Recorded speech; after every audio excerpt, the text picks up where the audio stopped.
خان صاحب کی بہنوں کو، کیا کہیں گے کہ جو ان کی ملاقات ہوئی ہے کیا وہ منظور نظر لوگ تھے؟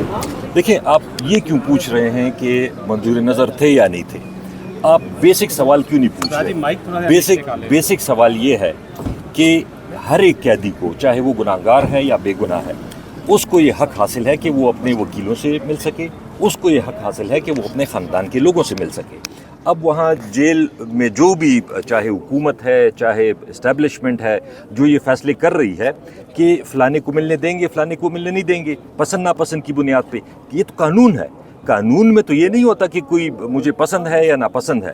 اگر دو بہنوں کو ملنے دیا جا رہا تو تیسری کو کیوں نہیں ملنے دیا جا رہا؟ علیمہ پا کو کیوں نہیں ملنے دیا جا رہا تھا؟ اسی طرح اگر باقی وکیلوں کو ملنے دیا جا رہا تھا، سلمان اکرم راجہ کو کیوں روکا گیا؟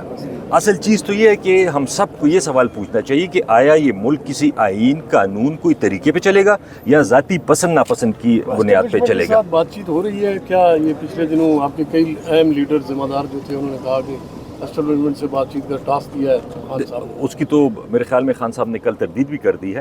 اور دوسری بات یہ ہے کہ اگر اسٹیبلشمنٹ سے بات چل رہی ہوتی تو یہ ہمارے ساتھ یہ رویہ ہوتا۔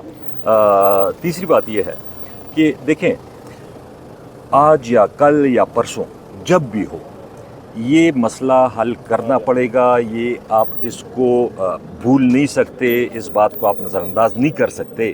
عمران خان صاحب اس ملک کے اس وقت سب سے پاپولر لیڈر ہیں۔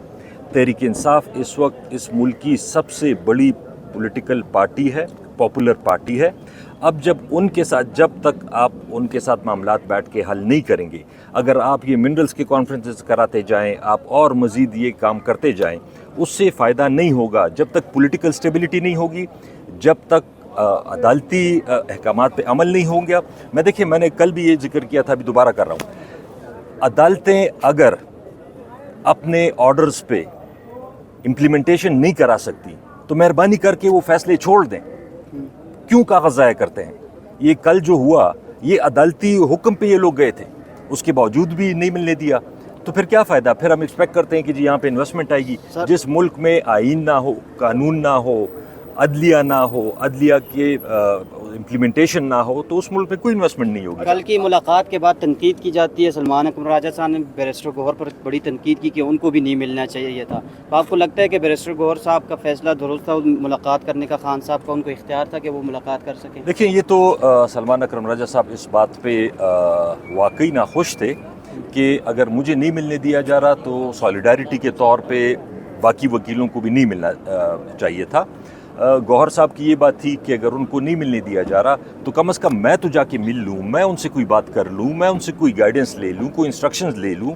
تو بات تو دونوں طرف سے ٹھیک ہی آپ کو لگ رہی ہے کہ اگر باقیوں کو نہیں ملنے دے رہے تو اگر بیرسٹر گوہر صاحب بھی مل لیتے ہیں، چیئرمین ہیں پارٹی کے۔ عاطف خان صاحب، جو ڈسپلن کی خلاف ورزی کا سلمان اکرم راجہ صاحب نے کہا کہ ڈسپلن کی خلاف ورزی ہوئی ہے، 6 نام تھے، 6 میں سے جن کا نام نہیں تھا وہ چلے گئے، تو کیا یہ ڈسپلن کی خلاف ورزی ایز اے چیئرمین اگر بیرسٹر گوہر صاحب نے کی ہے تو کیا آپ سمجھتے ہیں کہ ان کے خلاف کارروائی ہونی چاہیے؟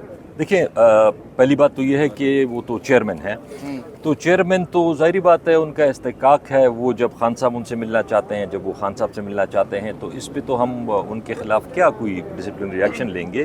وہ شاید انہوں نے باقی وکلاء کی بات کی جو ملے ہیں، تو اگر ڈسپلن ہوتا ہے تو اچھی بات ہے۔ استثناء حاصل ہے کسی بھی ڈسپلنری کارروائی سے؟ نہیں، استثناء حاصل نہیں ہے، لیکن چیئرمین کے کچھ اپنے، دیکھیں ایک پارٹی کا چیئرمین ہے، وہ اپنے بانی چیئرمین سے ملتا ہے، تو اس میں تو کوئی بری بات نہیں ہے، وہ تو مل سکتے ہیں۔ اگر باقی وکلاء جو کہ چیئرمین نہیں تھے اور پارٹی نے فیصلہ کیا تھا کہ جن کے علاوہ کوئی نہیں ملنا چاہیے، تو اس پہ سلمان اکرم راجہ صاحب جنرل سیکرٹری ہیں، وہ جو بھی ملاقات کی وجہ سے اعتراض اس بات پہ ہے کہ disciplinary action barrister Gohar as a chairman ان پہ ہونا چاہیے، کیا وہ اس سے بالا تر تو نہیں ہے؟ بالکل بالا تر تو کوئی بھی نہیں ہے، لیکن دیکھیں آپ اس ملک میں دیکھیں پریزیڈنٹ کو بھی کچھ اختیارات حاصل ہوتے ہیں، پرائم منسٹر کو بھی ہوتے ہیں، تو اگر پارٹی کے چیئرمین کو